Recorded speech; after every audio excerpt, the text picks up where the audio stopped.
Everyone gives you the same old advice for college: just work hard and save your money. It's what our parents heard and their parents before them. But what if I told you that advice is costing you thousands of dollars? Following that old playbook is like trying to cross the ocean in a rowboat when there's a speedboat waiting for you. What if the most common ways to save are actually the worst ways in a world of insane tuition costs?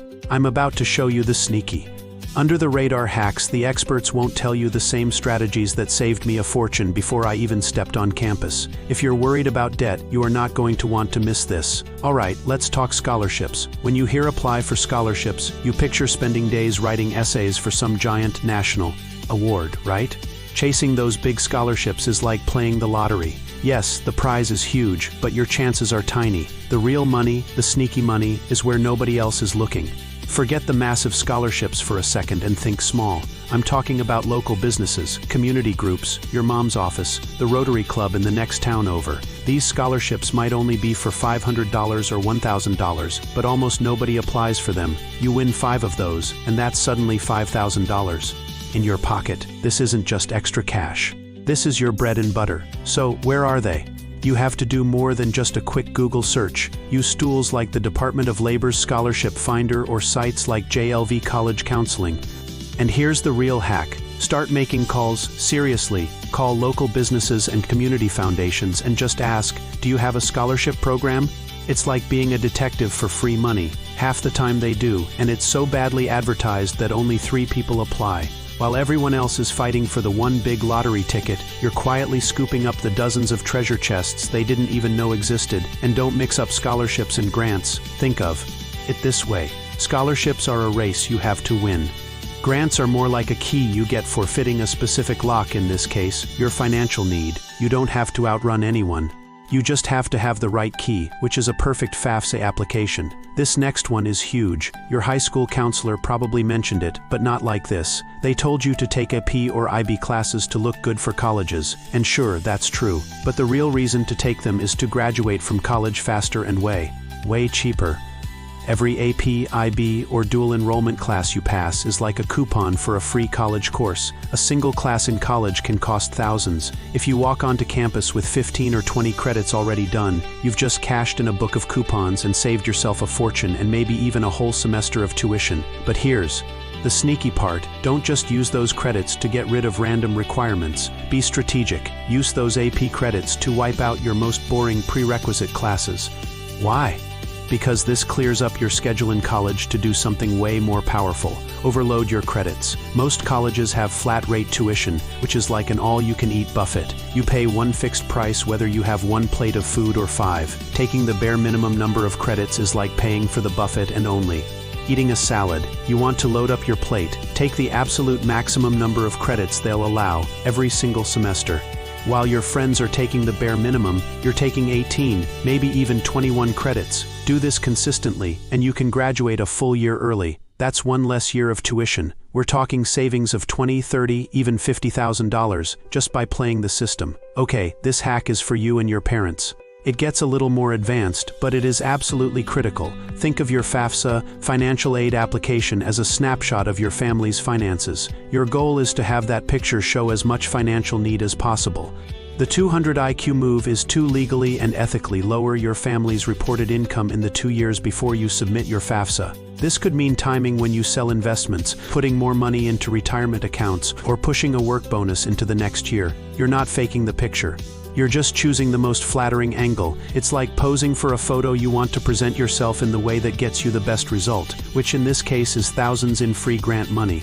Then, once you're in college, you can claim tax credits that are basically free cash from the government. The American Opportunity Tax Credit, or AOTS, is the king. It can give you up to $2,500 back per year, and the best part: it's partially refundable. Think of it like a special rebate. Even if your family owes $0 in taxes, you can still get up to $1,000 of that credit back as a cash refund. It's a cashback bonus you didn't even know you qualified for. If these kinds of strategies that go against the grain are making your brain light up, do me a favor and hit that subscribe button. I drop new videos every week breaking down the systems designed to take your money and showing you how to beat them. And comment below with the absolute worst piece of college savings advice you've ever Gotten. I want to hear all of it. Let's talk about the hacks that nobody wants to hear because they aren't glamorous, but I promise they will save you more money than anything else on this list. First, live at home. I know you want the college experience, but living in a dorm can easily cost $12,000 to $15,000 a year. Commuting from home, if you can, is the single biggest financial cheat code you can use. Graduating with an extra 60 grand in the bank is pretty cool. Second, start at a community college. The stigma is gone. It's the smartest financial decision you can make. Starting at community college is like building the foundation of a house with high-quality, low-cost materials. Once the foundation is solid, you transfer to the big-name university to build the rest. From the outside, the final degree looks exactly the same, but your version was built for half the price. Just get a written list from the four-year university of every single class that will transfer perfectly. Finally, work smart. Find a federal work-study job on campus, since they're more flexible. Even better, find a part-time job at a big company like Starbucks or UPS that offers tuition assistance. Getting a job at a company with tuition assistance is like having your boss become a co-investor in your education. They will literally pay for a chunk of your college. Alright, if you're still here, you're ready for the truly sneaky stuff. These take a little more work, but the payoff is insane. Have your parents look into U.S. Series I savings bonds. Think of an I bond as a special savings piggy bank blessed by the government. The money you put in grows, protected from inflation.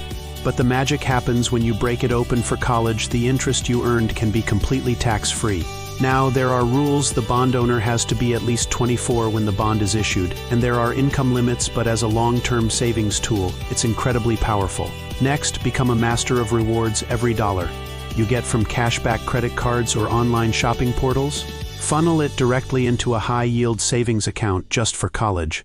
It's like finding loose change in the couch cushions of your daily spending and putting it all into a jar that grows over time. And finally, don't be afraid to ask. Ask the financial aid office for more money. If another school offered you a better deal, tell them, and ask family for contributions to your college fund for birthdays and holidays. Think of the annual gift tax exclusion as a free pass lane for family to help you. For 2025, family members can gift up to $19,000 each without any gift tax headaches, and it goes straight into your college fund. Look, getting a degree without debt isn't about one lucky break. It's about making 100 small, smart, and sometimes sneaky decisions that stack up over time. It's about knowing the rules of the game so you can bend them in your favor. You do not have to drown in debt. You do not have to accept that loans are a normal part of life. By using the strategies we talked about today, from hacking high school credits, to leveraging tax laws, to finding the scholarships no one is looking for, you can take control. You can win this game. Now go get started.